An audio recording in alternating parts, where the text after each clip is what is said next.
রাধে রাধে। অন্যান্য দিনের মতো আজকে সকালটাও ছিল বেশ সুন্দর এবং স্নিগ্ধ।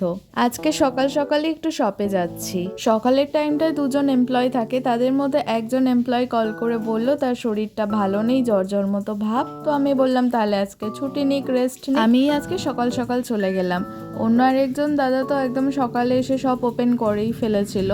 যাই হোক, আমি আসার পর আজকে সবার পেমেন্টগুলো মোটামুটি রেডি করে রাখছি, দিতে হবে, কারণ আজকে হচ্ছে 1 তারিখ।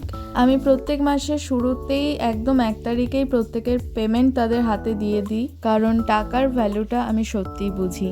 যাই হোক, আজকে আমাদের শপের সামনে যে মাসি ফল বিক্রি করে তিনি নিয়ে এসেছিলেন অনেকগুলো জাম। তো মাসিকে বললাম বাড়ির জন্য কিছু জাম প্যাক করে দিতে। তারপর এদিকে টুকটাক আমাদের সেল চলছিল। দুপুরের দিকে অন্য আরেকজন এমপ্লয়ি আসে, তো আমি চলে এসেছিলাম বাড়িতে। আর লাঞ্চে ছিল দই চিড়ে আম, সামার পারফেক্ট। তারপরে বাড়ির বেশ কিছু টুকটাক কাজ সেরে এখন আমি আবার রেডি হচ্ছি শপে যাওয়ার জন্য।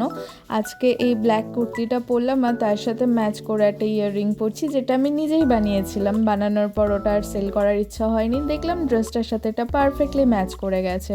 এখন এই দুপুর 2:30 মতো বাজে, বাইরেটা বেশ মেঘলা করে এসছে, মনে হচ্ছে যেন বৃষ্টি হবে। তো সেই জন্যই ওপরের বারান্দার জানলাগুলো দিয়ে দিচ্ছি, নয়তো মাকে আবার হাঁটুর ব্যথা নিয়ে ওপরে আসতে হবে। যাই হোক, খুব সুন্দর ওয়েদার দুপুরটাতে, একদম রোদ নেই। আমি তো বেশ মজা পাচ্ছি। এরকম রেনি ওয়েদার আমার বেশ ভালো লাগে, মানে বৃষ্টি হবে না কিন্তু বৃষ্টি হওয়ার মতো একটা হাবভাব। যাই হোক, শপে আসতে মাসি ধরিয়ে দিল শসাটা না আসলে বেশ তিতো ছিল, কিন্তু মাসি যেহেতু সামনে বসেছিল সেই জন্য আর কিছু বলতে পারিনি, চুপচাপ খেয়ে নিচ্ছিলাম। আর আমাদের যে এমপ্লয় ছিল সেই ভাইকেও দিয়েছিলাম, তার সাথে একটু চোখে চাউনি হচ্ছিল কারণ তারও তিতো লাগছিল। যাই হোক, তারপরে আমি এবার এখানে বসলাম। আমাদের যে খাতা থাকে তার মধ্যে আমি না এরকম রাধা নাম লিখে রাখি। আমার না খুব ভালো লাগে এটা করতে। কখনো কখনো রাধা নাম লিখি, কখনো কোনো মন্ত্র লিখি, যখন যেটা ইচ্ছা হয়, যেরকম মুড হয় সেরকমভাবে আমি লিখি। আর এটাতে দেখেছি মানসিকভাবে ভীষণ শান্তি অনুভব করি। যাই হোক, লেখা কমপ্লিট করতে না করতে আবার একটা পেয়ারা দিয়ে গেল মাসি।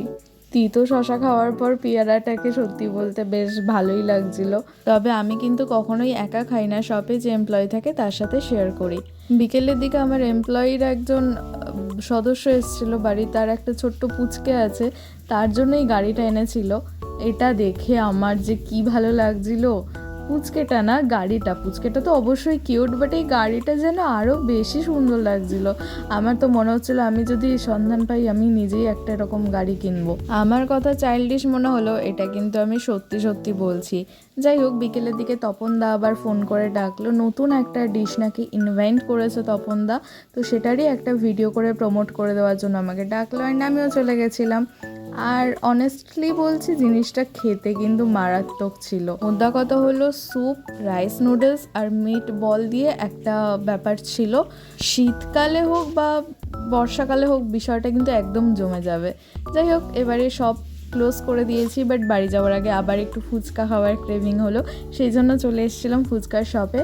আবারও আমি এখানে একা অবশ্যই নই, আমি আছি এবং আমার ওই এমপ্লয়ি ভাইও আছে, ওই তো আমাকে রাত্রে বাড়ি পৌঁছে দেয়। যাই হোক, ফুচকা টুচকা খেয়ে আজকে দিনটা মোটামুটি ভালোই কাটলো।